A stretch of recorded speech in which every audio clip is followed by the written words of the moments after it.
ഭൂട്ടാൻ പട്ടാളം ലേലം ചെയ്തതെന്ന പേരിൽ കേരളത്തിൽ മാത്രം കഴിഞ്ഞ 5 വർഷത്തിനിടെ വിറ്റത് 200ഓളം വാഹനങ്ങളാണ്. വിദേശ രാജ്യങ്ങളിൽ നിന്നും മോഷ്ടിച്ച വാഹനങ്ങൾ ഭൂട്ടാൻ വഴി കടത്തിയെന്നും സംശയിക്കുന്നുണ്ട്. വാഹനങ്ങൾ പൊളിച്ച് ഭൂട്ടാനിൽ എത്തിച്ച ശേഷം റോഡ് മാർഗമാണ് ഇന്ത്യയിലെത്തിച്ചത്.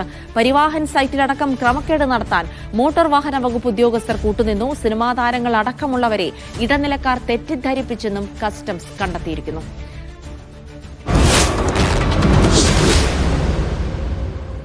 നിതിൻ സേവ്യർ വിവരങ്ങൾ നൽകും. നിതിൻ, ഈ ഭൂട്ടാൻ വാഹനക്കടത്ത് എന്ന് പറയുമ്പോൾ ഭൂട്ടാനിൽ നിന്നുള്ള വാഹനങ്ങൾ സൈന്യമടക്കം ഉപേക്ഷിച്ച വാഹനങ്ങൾ എന്ന പേരിലാണ് ഇവിടെ കൊണ്ടുവന്നതെന്ന് പറയുന്നു. അങ്ങനെയാണ് നുംകോർ എന്ന പേരിട്ട് ഓപ്പറേഷൻ നടത്തുന്നതൊക്കെ. പക്ഷേ ഇതിപ്പോൾ ഭൂട്ടാനിൽ നിന്ന് എത്തിച്ച വാഹനങ്ങൾ മാത്രമല്ല, വലിയൊരു രാജ്യാന്തര മോഷണ സംഘം തന്നെ ഇതിന് പിന്നിൽ പ്രവർത്തിക്കുന്നു എന്ന് പറയുമ്പോൾ അത് വലിയ വ്യാപ്തിയുള്ള ഒരു വാർത്തയാണ്. മാത്രമല്ല, ഇവിടെ വാഹനങ്ങൾ പലയിടങ്ങളിൽ നിന്നായി കൊണ്ടുവന്ന വിൽപ്പന നടത്തണമെങ്കിൽ ചില്ലറ സഹായമൊന്നും ലഭിച്ചാൽ പോരാ അധികൃതരുടെ ഭാഗത്തു നിന്ന്. അപ്പോൾ അത്തരത്തിലുള്ള കാര്യങ്ങൾ കൂടി കസ്റ്റംസ് എന്തൊക്കെ കണ്ടെത്തുന്നു, അതിലേക്കുള്ള അന്വേഷണമൊക്കെ ഇനി ഉണ്ടാകുമോ നിതിൻ? തീർച്ചയായും ജിൽസി, അതായത് ഈ നടന്മാരെയും വ്യവസായികളെയും ഉന്നത ഉദ്യോഗസ്ഥരെയും ഒക്കെ കുടുക്കിയ ഓപ്പറേഷൻ നുംകൂർ കഴിഞ്ഞ കുറേ ദിവസങ്ങളായി സംസ്ഥാനത്ത് നടന്നു വരികയാണ്. ഇതിന് പിന്നിൽ തുടക്കത്തിൽ തന്നെ കസ്റ്റംസ് പറഞ്ഞിരുന്നത് കേരളത്തിൽ മാത്രം ഇത്തരത്തിൽ കഴിഞ്ഞ 5 വർഷത്തിനിടെ 200ഓളം വാഹനങ്ങൾ എത്തിച്ചു, രാജ്യത്തൊട്ടാകെ 1000ഓളം വാഹനങ്ങൾ എത്തിച്ചു എന്നായിരുന്നു. പക്ഷേ ഈ കഴിഞ്ഞ 12 വർഷത്തിനിടയ്ക്ക് അല്ലെങ്കിൽ കഴിഞ്ഞ 13 വർഷത്തിനിടയ്ക്ക് ഭൂട്ടാൻ പട്ടാളം ലേലം ചെയ്തിട്ടുള്ളത്, പട്ടാളം ഉപേക്ഷിച്ച് ലേലം ചെയ്തിട്ടുള്ളത് വളരെ ചുരുക്കം, അല്ലെങ്കിൽ 117 വാഹനങ്ങൾ മാത്രമാണ് ഇത്തരത്തിൽ ഭൂട്ടാൻ പട്ടാളം ലേലം ചെയ്തിട്ടുള്ളത്. അപ്പോൾ ഇത്തരത്തിൽ ഇന്ത്യയിലേക്ക് കടത്തിയിട്ടുള്ള വാഹനങ്ങൾ അത് ഭൂട്ടാൻ പട്ടാളം ലേലം ചെയ്തതല്ല, അത് മറിച്ച് അത് മറ്റു രാജ്യങ്ങളിൽ നിന്നും, വിദേശ രാജ്യങ്ങളിൽ നിന്നും വാഹന മോഷണ സംഘം മോഷ്ടിച്ച് ഇങ്ങോട്ടേക്ക് എത്തിച്ചതാണ്. അതിന് പിന്നിൽ വൻ രാജ്യാന്തര വാഹനമോഷണ സംഘമുണ്ട് എന്നാണ് പ്രധാനമായും ഇപ്പോൾ കസ്റ്റംസ് കരുതുന്നത്. അതായത് ഈ വിവിധ രാജ്യങ്ങളിൽ നിന്ന് വാഹനം മോഷ്ടിച്ച് പിന്നീട് ഭൂട്ടാനിൽ എത്തിച്ച ശേഷം അത് അവിടെ നിന്നും അതിർത്തി വഴി ഇന്ത്യയിലേക്ക് കടത്തി എന്നാണ് നിലവിൽ കസ്റ്റംസ് പ്രധാനമായും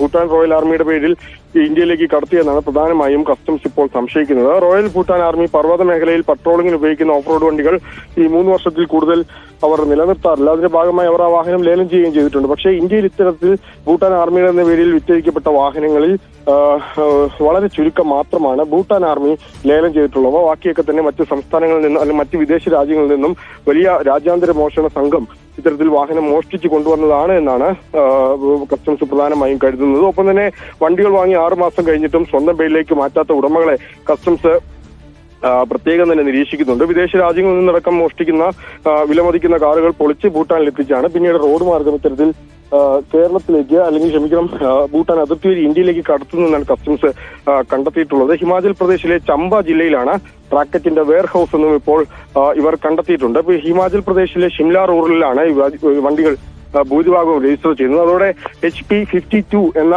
ഒരു രജിസ്ട്രേഷൻ നമ്പർ ഈ വാഹനങ്ങൾക്ക് ലഭിക്കും. ഈ കഴിഞ്ഞ കുറെ നാളുകളായി കേരളത്തിൽ അല്ലെങ്കിൽ ഇന്ത്യയിൽ ഇത്തരത്തിൽ വിറ്റഴിക്കപ്പെട്ട വാഹനങ്ങളുടെയൊക്കെ ഫസ്റ്റ് ഓണർ രജിസ്ട്രേഷൻ HP52 എന്നാണ്. അത് തന്നെ വലിയ സംശയം ഉളവാക്കുന്നതാണ്.